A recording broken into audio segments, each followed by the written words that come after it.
पर सभी टीचर्स के लिए, जैसे मैं कहती हूँ हम सब यहाँ पर विद्यालय के शिक्षक गण हैं, तो सभी टीचर्स के लिए हम का प्रयोग किया गया है, तो वो हो गए आपके उत्तम पुरुष।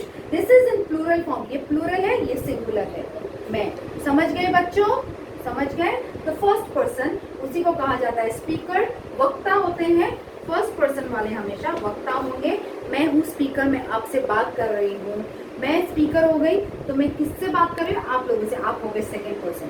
ये है आपका उत्तम पुरुष, जिसमें वक्ता अपने विचारों को प्रकट करता है श्रोता के सामने। समझ गए? अब आती है बात मध्यम पुरुष की। इसे हम कहेंगे सेकेंड पर्सन, जिसमें आपका लिसनर होता है। जैसे लिसनर मतलब श्रोता। जैसे अब मैं आपसे बातें कर रही हूँ बच्चों, तो मैं आपसे बात कर रही हूँ, मैं किससे बात कर रही हूँ? आप लोगों से। आप लोग हो गए मेरे श्रोता, मैं हो गई वक्ता, आप लोग हो गए सेकेंड पर्सन। ठीक है? मैं आप लोगों को पढ़ा रही हूँ। मैं किसको पढ़ा रही हूँ? आपको। आप लोग हो गए सेकेंड पर्सन। समझ गए? अब जैसे मैं आप में से किसी एक बच्चे को कहती हूँ कि सपोज मैंने आपको कहा कि तुम क्या कर रहे हो, तो क्या कर रहे हो? मैंने आप लोगों को एक क्वेश्चन पुट किया, तो मैंने किसको किया? आपको किया। तो तुम जो शब्द हुआ वो हो गया आपका मध्यम पुरुष। समझ गए? अगर मैं आपको पूछती हूँ तुम्हारा क्या नाम है, तो मैंने आपको तुम्हारा यूज किया, जो शब्द मैंने आपके लिए प्रयोग किया वो हो गया आपका सेकंड पर्सन, जिससे मैं बात करती हूँ। समझ गए बच्चों? अब आते हैं हम अन्य पुरुष की ओर। जैसे कि मैं आपसे बात कर रही हूँ, तो यहाँ पर मैं आपसे बात कर रही हूँ, तो मैं यहाँ पर अगर कक्षा 6 की बात कर रही हूँ आपसे, तो मैं किसकी बात कर रही हूँ आपसे? कक्षा 6 की, अन्य पुरुष की बात। समझ गए? आप लोग हो गए लिसनर, आप मेरी बात सुन रहे हो। आप लोग हो गए सेकंड पर्सन, मैं हो गई फर्स्ट पर्सन। मैं आपसे किसकी बात कर रही हूँ? क्लास 6 की। सपोज कि वे बच्चे खेल रहे हैं, अगर मैंने एक एग्जाम्पल दिया, वे बच्चे खेल रहे हैं, मैंने आपको कहा, यहाँ पर मैंने किसके बारे में कहा? वे बच्चे, क्लास 6 के बच्चे, तो वे हो गए अन्य पुरुष। वह पढ़ रहा है। सपोज मैंने आपको दूसरे एक बच्चे के बारे में कहा, एक बच्चे के बारे में कहा, वह होता है सिंगुलर, वे होता है, तो होते हैं प्लूरल। वे मतलब सब बच्चे, वह मतलब सिंगल बच्चा। समझ गए? मैं अगर किसी और के बारे में बात कर रही हूँ आप लोगों से, तो आप हो गए सेकंड पर्सन, ये हो गए वह, और वे हो गए थर्ड पर्सन, मैं हो गई फर्स्ट पर्सन। समझ गए बच्चों? अब बढ़ते हैं हम सर्वनाम के दूसरे भाग की ओर, जो है निश्चयवाचक सर्वनाम, जिसे हम कहेंगे डेमोन्स्ट्रेटिव प्रोनाउन।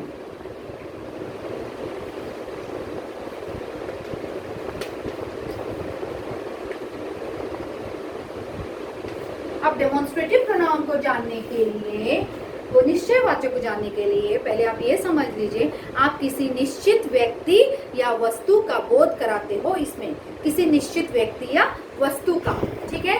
तो अगर आप यहाँ पर दो शब्दों का प्रयोग करते हो, यह और वह, आपने इंग्लिश में पढ़ा था दिस और दैट, याद आया आपको? तो वह, यह और वह, और इसमें आप दूरी की चीजों को भी बताते हो, पास की चीजों को भी बताते हो। दूर की चीजें के लिए आप यूज करोगे वह, पास की चीजों के लिए आप यूज करोगे या। और निश्चित चीज, जो चीज आपकी फिक्स है, निश्चित है, निश्चित वस्तु या व्यक्ति का बोध कराते हो। जैसे आप कहते हो यह मेरी बहन है, तो आपने कहा आपके घर में आपकी बहन है, सपोज आपने ये कहा यह मेरी बहन है, तो ये बिल्कुल निश्चित बात है, और ये आपने दिस यूज किया यहाँ पर। अगर आप कहते हो वह मेरा विद्यालय है। आप कहीं घूम जा रहे हो और आप अपने मित्र को अपना विद्यालय दिखा रहे हो, तो रास्ते में आपका विद्यालय पड़ा लेकिन थोड़ा सा दूर है और आप अपने मित्र को विद्यालय दिखाना चाहते हो, तो आपने इस शब्द का प्रयोग किया, वह मेरा विद्यालय है, क्योंकि ये थोड़ा सा दूर है। दूर की चीजों को, पास की समीपता को, दूरिता को दिखाने के लिए हम ये य और वह का इस्तेमाल करते हैं, और जो चीज आपकी निश्चित है उनका प्रयोग करते हैं, उन्हीं को हम कहते हैं निश्चयवाचक सर्वनाम। अगर और वो चीज निश्चित आपकी होगी if you are denoting a particular thing और पर्सन। ठीक है, यह मेरी बहन है, वह मेरा विद्यालय है। समझ गए? यह कहाँ होता है? जिसके लिए, वह होता है दैट के लिए। अब बढ़ेंगे हम तीसरे भाग की ओर, जिन्हें हम कहते हैं अनिश्चयवाचक सर्वनाम। शब्दों से ही आपको समझ में आ जाएंगे कि ये क्या होते हैं। अनिश्चय मतलब अनिश्चित, कोई चीज फिक्स नहीं। अनिश्चयवाचक सर्वनाम, इसको हम कहेंगे इंडेफिनिट प्रोनाउन।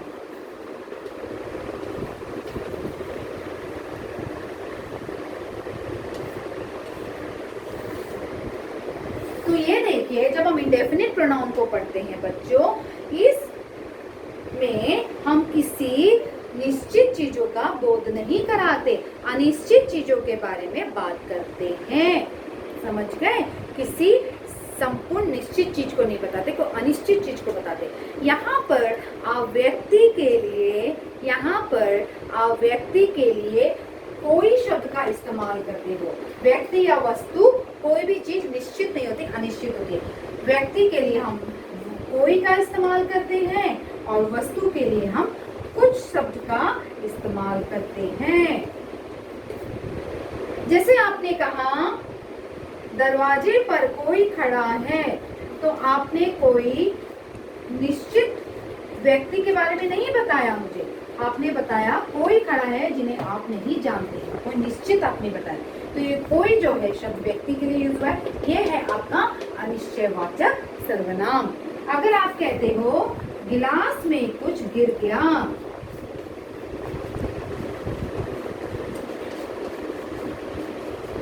तो आपने मुझे कोई चीज के बारे में बताई कि कुछ गिर गया। अब ये वस्तु कुछ गिर गया, तो आपने कोई निश्चित चीज के बारे में तो नहीं बताई, आपने तो ये कहा कि कुछ गिर गया।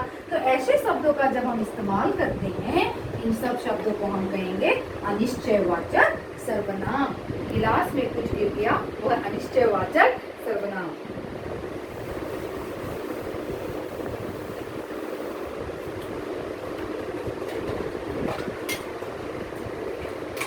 अब हम बढ़ेंगे अपने चौथे भेद की ओर, जो है प्रश्नवाचक सर्वनाम।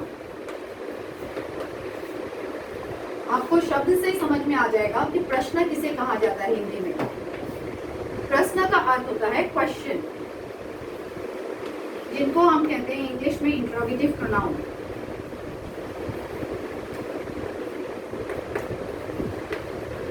इसका प्रयोग हम प्रश्न पूछने के लिए करते हैं। जब अगर मैं आपको काफी प्रश्न पूछती हूँ कि आपने इंग्लिश में भी आप प्रश्न पूछते हो, तो आप उन शब्दों का इस्तेमाल करते हो, व्हाट, व्हेन, वेयर, हाउ। ये सब शब्दों का आप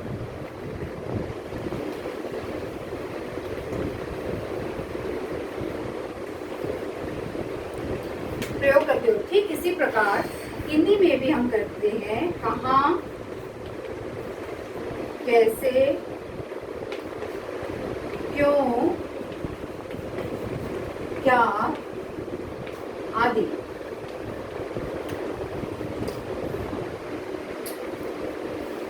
जब मैं कहती हूँ व्हाट इज योर नेम,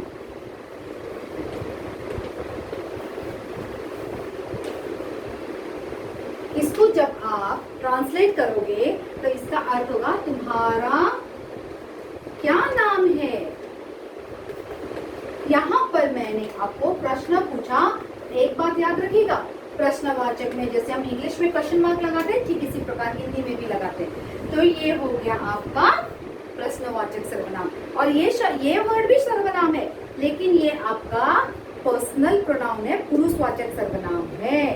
समझ गए? अब मैं कहती हूँ where do you live, suppose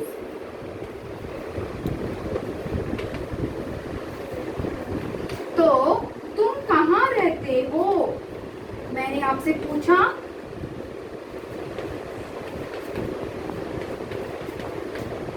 तो ये कहाँ जो शब्द है, ये तुम भी आपका सर्वनाम है, ये है पुरुषवाचक सर्वनाम। पुरुषवाचक सर्वनाम का दूसरा भाग है मध्यम पुरुष, और कहाँ जो है वो है आपका प्रश्नवाचक सर्वनाम।